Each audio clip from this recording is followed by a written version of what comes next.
হ্যাঁ,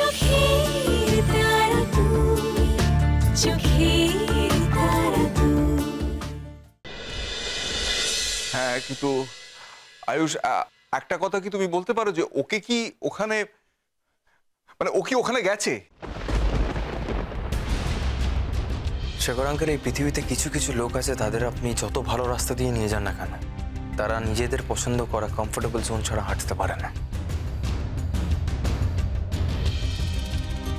আপনি যার কথা বলছেন সেও তেমনই একটা মানুষ।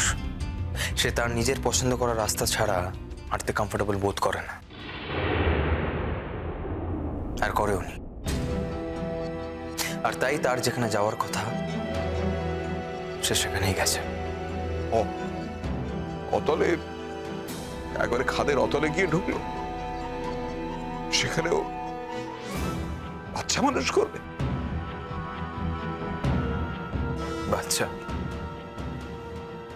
বাচ্চাটাই তো আর নেই।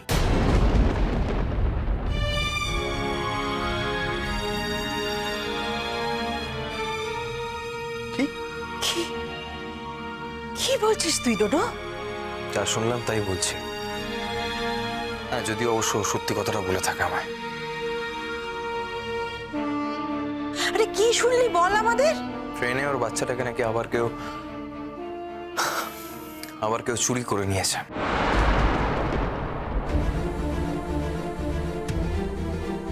আর ওর ধারণা ঋষি নাকি লোক লাগিয়ে ওই কাজটা করেছে, কিন্তু আমার ধারণা তা নয়।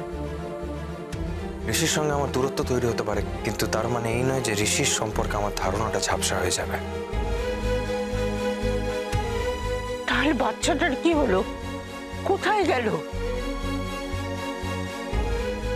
হয়তো অন্য কেউ নিয়ে নিয়েছে। একটা বাচ্চাকে চুরি করলে নানাভাবে কাজে লাগানো যায়। বা এটা হতে পারে যে তুতুল আমাকে মিথ্যে কথা বলছে। না না না না আয়ুষ বাবা, ও ও ও বাচ্চা নিয়ে তোমাকে মিথ্যে কথা বলবে না, এটাও বলতে পারবে না।